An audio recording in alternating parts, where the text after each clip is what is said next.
Assalamualaikum warahmatullahi wabarakatuh. Innal hamdalillah nahmaduhu wa nasta'inu wa nastaghfiruh wa na'udzu billahi min syururi anfusina wa min sayyiati a'malina may yahdihillahu fala mudilla lahu wa may yudlil fala hadiya lahu. Asyhadu an la ilaha illallah wa asyhadu anna Muhammadan abduhu wa rasuluh la nabiyya ba'da amma ba'du. Minannas. Hablum minannas adalah hubungan baik antar sesama manusia. Manusia adalah makhluk sosial, di mana mereka saling membutuhkan, mereka saling bergantungan.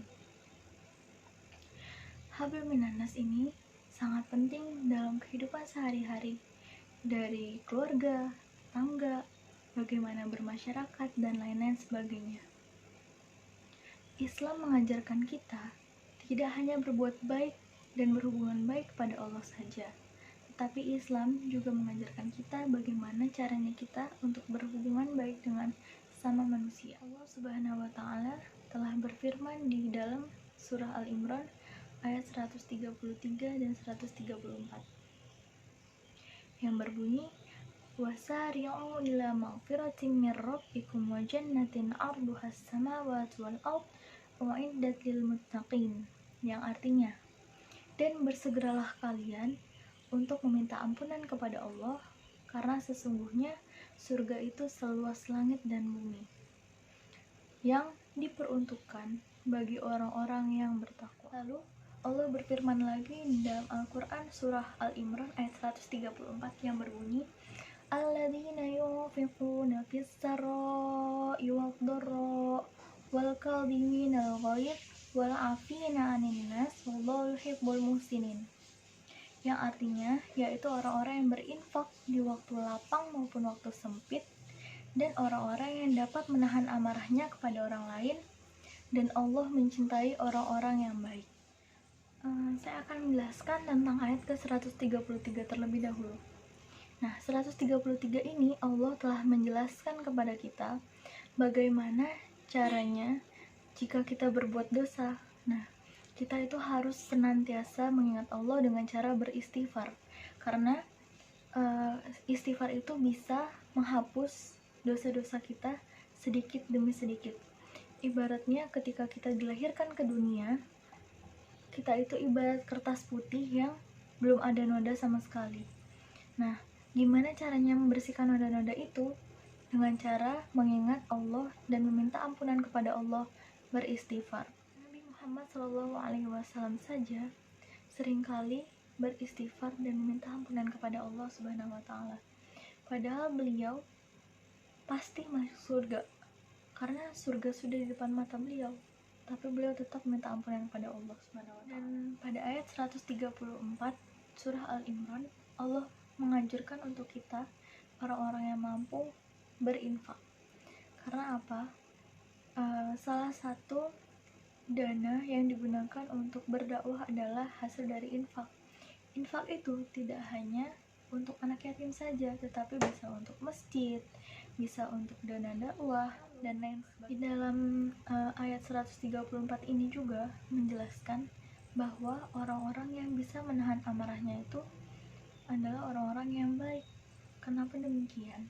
Karena ketika kita menahan amarahnya, Allah itu senang.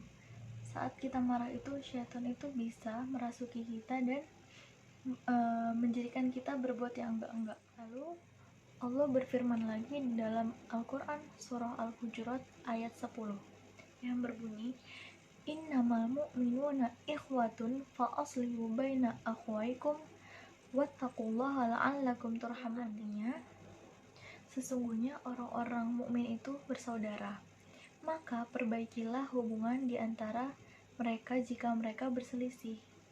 Dan sesungguhnya orang-orang yang bertakwa itu adalah orang-orang yang akan mendapatkan rahmat. Saya akan menyebutkan poin-poin yang ada di dalam surah Al-Hujurat ayat 6-12. Yang pertama itu, kita harus membudayakan tabayun. Apa itu tabayun? Tabayun itu mengecek informasi itu betul apa enggaknya. Nah, kita harus bertabayun. Yang kedua, kita harus bisa mengucapkan islah. Islah itu meluruskan, yaitu meluruskan kalau kita dapat informasi yang salah, lalu kita luruskan. Hal yang ketiga, Jangan suuzon atau berburuk sangka kepada orang lain. Lalu jangan menghujung orang lain atau gibah. Lalu jangan namimah atau adu domba. Lalu saya akan menjelaskan tentang manfaat-manfaat yang akan kita dapatkan ketika mengerjakan hablum minan nas. Yang pertama itu kita mendapatkan ridho dari Allah Subhanahu wa taala. Yang kedua, kita membuat orang lain senang ketika kita kunjungi, ketika kita bersilaturahmi, ketika kita berbuat baik kepadanya. Dan sungguhnya Nabi Shallallahu Alaihi Wasallam pernah bersabda, amal yang paling baik adalah membuat orang senang. Sangat mudah bukan? Tapi kadang sulit untuk dilakukan. Lalu menambah rezeki, memanjangkan usia, dan banyak lagi yang lainnya. Saya akan menjelaskan tentang akhlak di dalam keluarga. Nah, di dalam keluarga ini tuh sangat penting karena di mana anak bisa merasakan berbaktinya kepada kedua orang tua. Istri bisa berbakti kepada suami dan menyayangi anak-anaknya dan lain sebagainya. Keluarga adalah tempat di mana kita bisa merasakan suka dan duka. Anak adalah karunia terbesar yang telah Allah berikan kepada manusia untuk manusia berkembang biak. Nah, anak juga merupakan tanggung jawab kedua orang tuanya.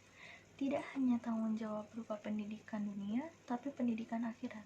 Karena anak akan dipertanggungjawabkan kedua orang tua ketika di akhirat kelak.